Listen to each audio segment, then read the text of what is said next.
علیکم ناظرین، آپ دیکھ رہے ہیں اس وقت ہمارا چینل قانون پاکستان۔ ناظرین، آج کی ویڈیو ایک نہایت اہم اور حساس مرحلے پر ہے۔ اکثر لوگ گرفتاری کے بعد سب سے زیادہ اسی لفظ سے ڈرتے ہیں، ریمانڈ۔ لیکن ناظرین، زیادہ تر لوگ یہ نہیں جانتے کہ ریمانڈ ہوتا کیا ہے اور اس کی کتنی اقسام ہیں۔ آج کی ویڈیو میں ہم سادہ، واضح اور عملی انداز میں سمجھیں گے کہ پولیس ریمانڈ کیا ہوتا ہے اور جوڈیشل ریمانڈ کیا ہوتا ہے اور ان دونوں میں بنیادی فرق کیا ہے۔ ناظرین، سب سے پہلے یہ بات سمجھ لیں، ریمانڈ سزا نہیں ہوتا، ریمانڈ ایک عارضی قانونی مرحلہ ہوتا ہے جس کا مقصد تفتیش کو آگے بڑھانا ہوتا ہے۔ اب بات کرتے ہیں پولیس ریمانڈ کی۔ پولیس ریمانڈ وہ ہوتا ہے جب پولیس ملزم کو اپنی تحویل میں تفتیش کے لیے رکھنا چاہتی ہے۔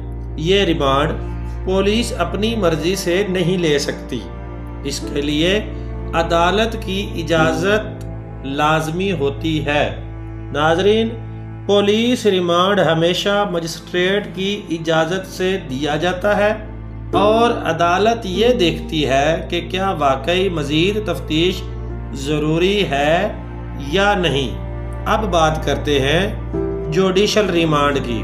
جوڈیشل ریمانڈ وہ ہوتا ہے جب ملزم عدالت کی تحویل میں جیل بھیج دیا جاتا ہے۔ اسی دوران پولیس ملزم سے براہ راست تفتیش نہیں کر سکتی۔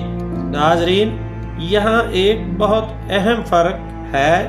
پولیس ریمانڈ میں ملزم پولیس کی تحویل میں ہوتا ہے، جوڈیشل ریمانڈ میں ملزم جیل کی تحویل میں ہوتا ہے۔ اب سوال یہ ہے، کیا پولیس جتنا چاہے ریمانڈ لے سکتی ہے؟ جواب ہے نہیں۔ قانون کے مطابق پولیس ریمانڈ محدود مدت کے لیے ہوتا ہے اور ہر بار عدالت کو مطمئن کرنا پڑتا ہے۔ ناظرین، ریمانڈ کے دوران بھی ملزم کے حقوق ہوتے ہیں۔ ملزم کو تشدد سے محفوظ رکھا جانا قانونی حق ہے۔ کسی بھی قسم کا غیر انسانی سلوک قانوناً جرم ہے۔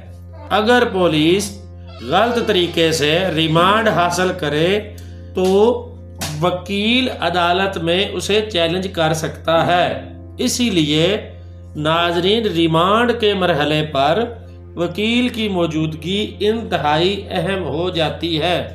آخر میں ناظرین، یہ بات یاد رکھیں، ریمانڈ تفتیش کے لیے ہوتا ہے، سزا کے لیے نہیں ہوتا۔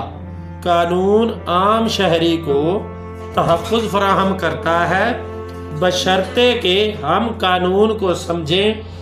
اگر آپ کو ہماری ویڈیو پسند آئی ہو تو لائک کریں، شیئر کریں اور قانون پاکستان چینل کو سبسکرائب کریں۔ اپنے سوالات کمنٹ میں ضرور لکھیں تاکہ ہم آپ کے سوالات کے جواب میں بہترین ویڈیوز بنا سکیں۔ اللہ حافظ۔